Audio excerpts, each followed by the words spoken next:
மீனவர்கள் தனது வாழ்வாதாரங்களை இழந்து மிகவும் துன்பம் துயரங்களுக்குள் சிக்குண்டிருக்கின்றார்கள். தற்போது நிலவும் சீரற்ற காலநிலை காரணமாக கிழக்கு கடல் கொந்தளிப்பாக காணப்படுகின்றது. இதனால் கரைவலை மற்றும் ஆழ்கடல் மீனவர்கள் கடலுக்கு செல்ல முடியாத நிலை ஏற்பட்டுள்ளது. அம்பாறை மாவட்டத்தின் கல்முனை, மருதமுனை, பாண்டிருப்பு, பெருநிலாவணை போன்ற கரையோர பிரதேசங்களில் வாழும் மீனவர்கள் தமது படகுகள், தோணிகள் மற்றும் மீன்பிடி உபகரணங்களை இன்றைய தினம் கடற்கரையிலிருந்து உயரமான இடங்களுக்கு பாதுகாப்பான முறையில் ஏற்றி வைத்துள்ளனர்.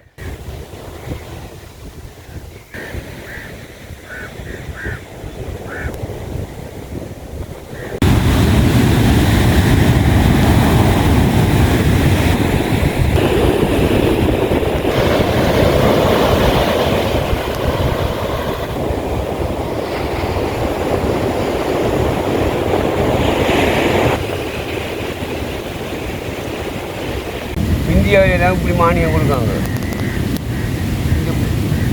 இலங்கையில். ஆனால் குடுவாடு யாழ்ப்பாணம், மங்களம், முல்லைத்தீவு எல்லா இடத்துலையும் குடுவாடு தான். ஆகார கழிவு மருதமலை விதமான ஒரு மானியம் இதுக்கு மருதமலைலாம் தோண்டியும் கூடுதலாக கிடக்கு. இன்னும் கூட இந்த மருதமலை ஒன்றும் இல்லை. நீங்கள் என்ன ஆழ்கடல் போகிறதா? கரையோர மீன். எத்தனை நாளாக கடலுக்கு போகல? இப்போ கடலுக்கு போகாமட்டு ரெண்டு கிழமைக்கு மேலே ஆகுது நாங்கள் மீன் பிடிச்சி. காலநிலையின் சீரற்ற தன்மை காரணமாக தொடர்ச்சியாக பல நாட்களாக கடலுக்கு செல்ல முடியாத நிலை ஏற்பட்டிருப்பதாகவும் இதனால் தமது ஜீவனோபாய தொழிலான மீன்பிடி தொழில் பாதிக்கப்பட்டுள்ளதாகவும் மீனவர்கள் சுட்டிக்காட்டுகின்றனர்.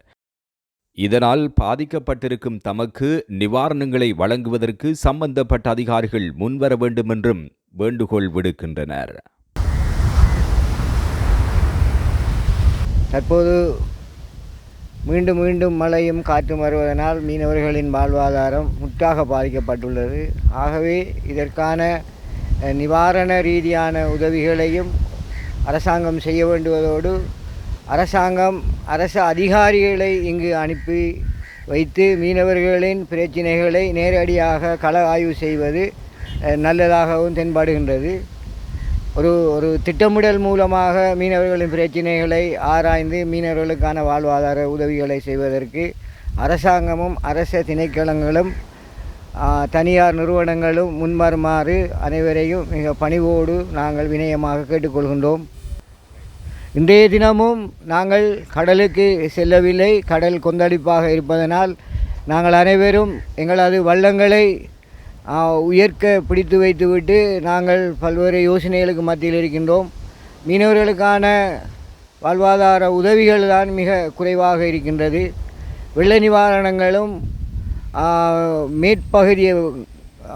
மேற்பகுதியை நோக்கித்தான் இந்த முறை வெள்ள நிவாரணங்களும் கொடுப்பட்டு கொண்டிருக்கின்றது. கரையோர மீனவர்களுக்கு எதுவும் இத்தவரைக்கும் இன்னமும் வழங்கப்படவில்லை.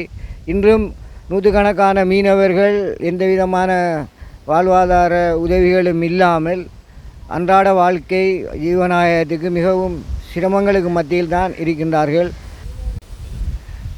தற்போது மீண்டும் கரையோர பகுதிகளில் காற்று கூடுதலாக வீசுவதனால் மீன்பிடி தொழில் மீண்டும் பாதிக்கப்பட்டுள்ளது. தொடர்ந்து கரையை நோக்கி பெரும் அலைகள் வருவதனால்